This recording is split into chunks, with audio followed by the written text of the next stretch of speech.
रीना, कहाँ हो तुम? मैं यहाँ हूँ, ढूंढ लो मुझे।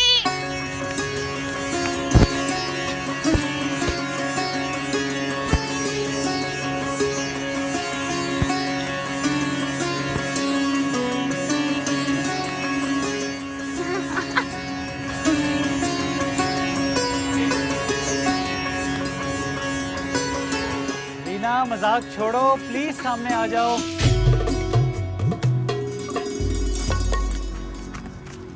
ढूंढ लोगे तो इनाम मिलेगा।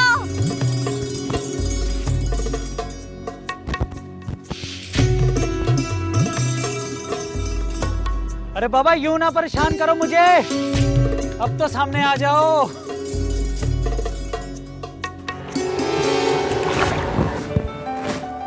क्या हुआ? हाँ? क्या क्या सवेरा हो गया और क्या?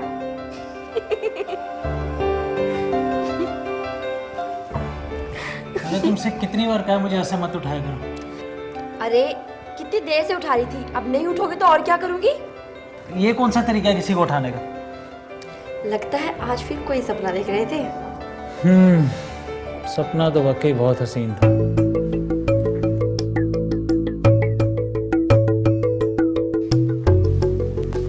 अच्छा, हमें भी तो पता चले क्या था वो हसीन खाओ। तू जा जाके चाय बना जा।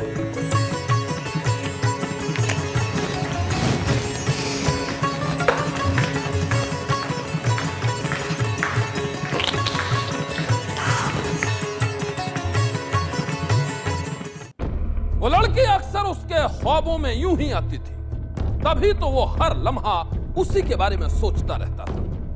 शादीशुदा होने के बाद भी उसके ख्यालों में डूबा रहता था, और जब उसकी इस बेपनाह मोहब्बत का अंजाम सामने आया तो देखने वाले भी कांप गए।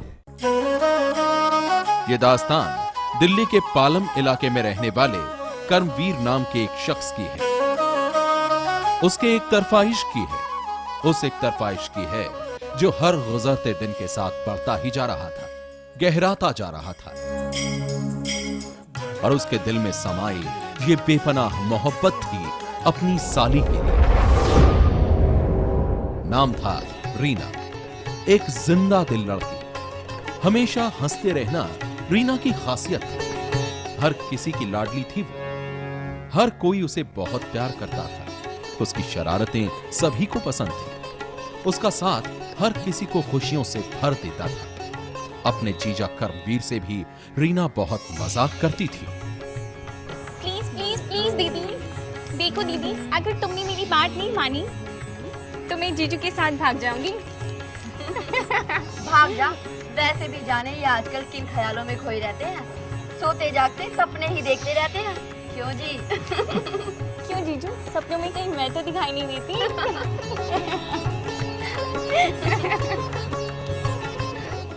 तो मैं जीजू के साथ भाग जाऊंगी।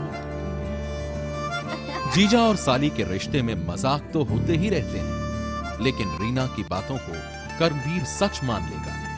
वाकई उसके साथ मोहब्बत की सतरंगी दुनिया सजाने का ख्वाब संजोने लगेगा, ये न तो रीना ने सोचा था और न ही किसी और ने। रीना तो जब भी कर्मवीर से मिलती उसके साथ मजाक करती, उसे अपने दिल की बातें बताती और कर्मवीर उसकी बातों को सुनता रहता। रीना को इस बात का एहसास भी नहीं था कि कर्मवीर के दिल में उसके लिए क्या चल रहा है। उधर कर्मवीर हमेशा रीना से मिलने का मौका तलाशता रहता, उसके साथ बातें करने का बहाना ढूंढता रहता। एक बार तो कर्मवीर ने हद ही कर दी। उस दिन वो अपने घर में अकेला था। उसकी पत्नी किसी काम से बाहर गई हुई थी, तभी दरवाजे पर घंटी बजी।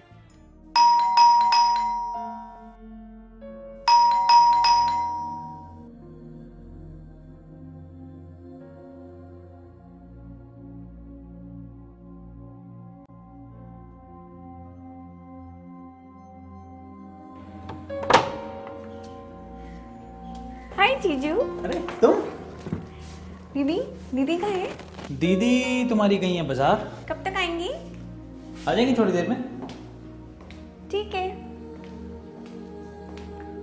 क्यों, तुम क्या सिर्फ अपनी दीदी से ही मिलने आई हो? नहीं, मैं तो आपसे मिलने आई हूँ। अच्छा है दीदी घर पर नहीं है। क्यों, आपको अच्छा नहीं लगा? नहीं नहीं, बहुत अच्छा लगा, बहुत अच्छा। इनफैक्ट मैं तो तुमसे कितनी बातें करना चाह रहा हूँ। अच्छा।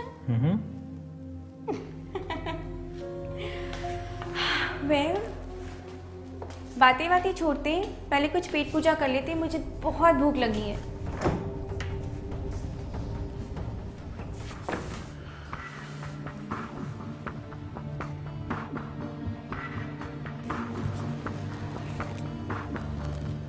रीना, ये क्या कर रहे हैं आप? मेरी बात तो सुनो रीना।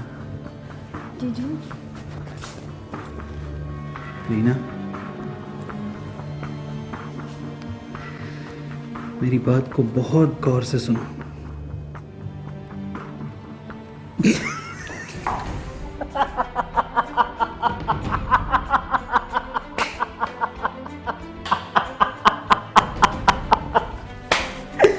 हो गई ना सिट्टी पिट्टी घूम। क्या मतलब?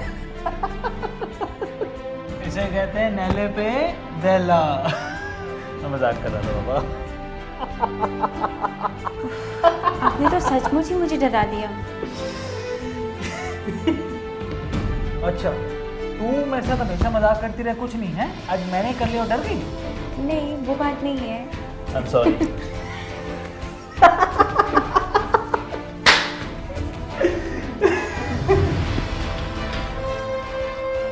रीना को कर्मवीर की बातों पर एतबार हो गया। उसे लगा कि शायद उसने उसके साथ मजाक ही किया था, लेकिन हकीकत तो कर्मवीर को मालूम थी। उसका इरादा तो रीना को अपने दिल की बात बता देने का था। वो उससे बताना चाहता था कि वो ही है जो उसके सपनों में आती है, वो ही है जिसे वो बेपनाह मोहब्बत करता है। हर लम्हा वो उसी के ख्यालों में ही डूबा रहता है। लेकिन कर्मवीर जानता था कि रीना उसे प्यार नहीं करती, वो तो बस उसके साथ मजाक करती रहती है। कर्मवीर को पता था कि अगर उसने कभी भी रीना को अपने दिल की बात बताई तो घर में बवाल मच जाएगा। ऐसे में उसे हमेशा यही चिंता सताती रहती थी कि आखिर वो कैसे रीना से अपने दिल की बात कहे, आखिर कैसे उसके सामने अपनी मोहब्बत का इजहार करे। बंद कमरे में कई बार कर्मवीर ने यह सोचा कि वो अपने दिल की बात अपनी साली रीना को बता दे, लेकिन हर बार एक अनजाना सा डर उसे सताने लगा। वो उदास हो जाता। कर्मवीर के दिन यूं ही अपनी साली रीना के ख्यालों में गुजर रहे थे। इसी बीच एक रोज उसे पता चला कि रीना के घर वाले उसकी शादी तय करने वाले हैं।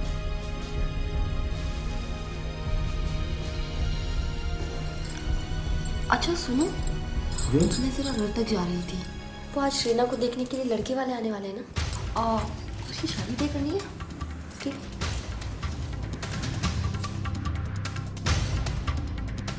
कर्मवीर को पता चला कि रीना का रिश्ता तय करने के लिए लड़के वाले रीना के घर आने वाले हैं। जैसे ही ये खबर कर्मवीर को लगी, वो बेताब हो उठा।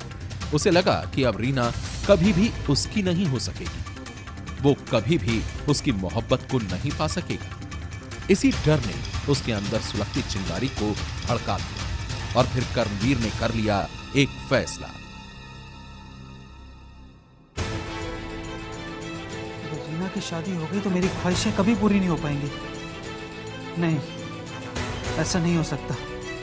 मैं ये शादी हरगिज नहीं होने दूंगा, नहीं होने दूंगा ये शादी।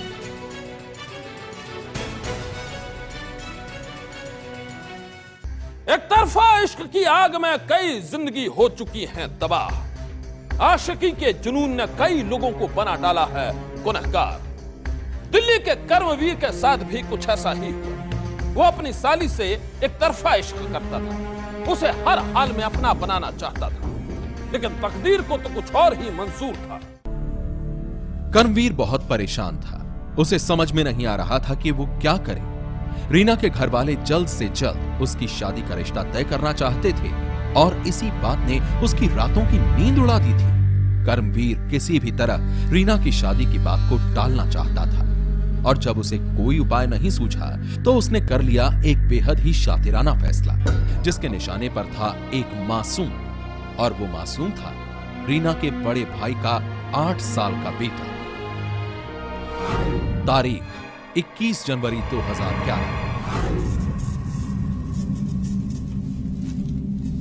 अपनी साजिश को अंजाम देने के लिए कर्मवीर अपनी मोटरसाइकिल पर सवार होकर घर से निकला। वो सीधा अपने ससुराल पहुंचा। घर के बाहर उसके साले का बेटा खेल रहा था। कर्मवीर ने उसे अपने पास बुलाया और फिर उसे चॉकलेट दिलाने के बहाने अपने साथ ले गया।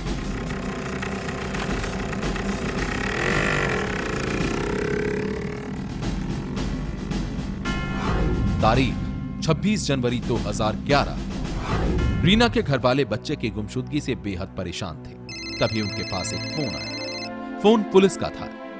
फोन पर पुलिस वालों ने बताया कि एक बच्चा रेलवे लाइन के किनारे बुरी तरह से घायल हालत में मिला है। इलाके के लोगों ने उसे अस्पताल में भर्ती करा दिया है। पुलिस वालों ने रीना के घर वालों से कहा कि वो लोग आकर उस बच्चे की शिनाख्त कर लें।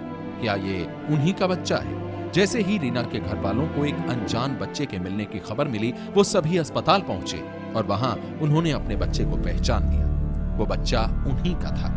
बच्चे की हालत बहुत खराब थी। वो बुरी तरह से जख्मी था। उसका एक हाथ तो एकदम से खराब हो गया था। हालत ऐसी थी कि बच्चे की जान बचाने के लिए आखिरकार डॉक्टरों को उसका हाथ काटना पड़ा। दिल की चाहत जब पूरी नहीं हुई तो वो बन गया दिल जला। ऐसा दिल जला जो भीतर ही भीतर सुलगते रहा, और जब उसके सीने में जल रही वो आग भड़की तो एक मासूम बन गया उसकी खौफनाक साजिश का शिकार। कर्मवीर खुश था कि उसकी साजिश कामयाब हो गई। साजिश का शिकार बना बच्चा अस्पताल में जिंदगी और मौत की जंग लड़ रहा था और घर वाले बेहद परेशान थे। ऐसी हालत में रीना की शादी तय करना मुमकिन नहीं था और यही कर्मवीर चाहता था। उधर दिल्ली पुलिस पूरे मामले की संजीदगी से जांच में जुटी थी। किसी सुराग की तलाश में पुलिस ने रीना के घर वालों से पूछताछ करनी शुरू की। पूछताछ में पुलिस को पता चला कि जल्द ही रीना की शादी तय होने वाली थी और रीना का जीजा कर्मवीर इस शादी से खुश नहीं था। इस जानकारी के मिलते ही पुलिस का माथा ठनका। इसी बीच जांच में पुलिस के सामने एक और बात सामने आई जिसने शक की सुई कर्मवीर की ओर ही मोड़ दी। दरअसल जिस रेलवे ट्रैक पर बच्चा जख्मी हालत में मिला था, उसी के नजदीक कर्मवीर का घर था। ये ऐसी जानकारी थी जिसने पुलिस के शक को और भी पुख्ता कर दिया। फिर क्या था? पुलिस ने शक की बिना पर कर्मवीर को हिरासत में ले लिया और फिर शुरू कर दी सख्ती से पूछताछ। जल्द ही कर्मवीर टूट गया और फिर उसने पुलिस के सामने अपनी करतूतों का पर्दाफाश कर दिया। कर्मवीर ने पुलिस को बताया कि वो अपनी साली रीना से एक तरफाइश करता था और वो उसकी शादी रुकवाना चाहता था। इसीलिए उसने अपने साले के बेटे को अगवा कर लिया और फिर उसे ले जाकर ट्रेन के सामने फेंक दिया, सिर्फ इसलिए कि बच्चे की मौत के साथ ही रीना की शादी की बात भी टल जाए। लेकिन बच्चे की किस्मत अच्छी थी कि उसकी जान बच गई। बच्चा काफ़ी ज़्यादा क्रिटिकली इंजर्ड था और वो कुछ बोलने की स्थिति में नहीं था। पूछताछ की गई तो पता लगा ये बच्चा 22 तारीख की सुबह रेलवे ट्रैक के पास इंजर्ड कंडीशन में मिला था। वहाँ से उसको कैट एम्बुलेंस ने संजय गांधी हॉस्पिटल में एडमिट कराया और वहाँ से उसको रेफर करके आरएम हॉस्पिटल में फर्दर ट्रीटमेंट के लिए भेजा गया था। अपने घिनौने मंसूबों को पूरा करने के लिए कर्मवीर ने एक मासूम के साथ खेला बेरहमी का खौफनाक खेल। उसने सोचा था कि मासूम को मौत के घाट उतारकर वो अपने इरादों में कामयाब हो जाएगा, लेकिन उसकी साजिश बेनकाब हो गई। वो सलाखों के पीछे पहुंच गया और उसकी साजिश का शिकार बना बच्चा मौत के मुंह में जाकर बच गया। अब हर कोई यही कह रहा है कि जाको राखे साइयां, मार सके ना कोई। सनसनी के लिए दिल्ली से वरुण जैन की रिपोर्ट।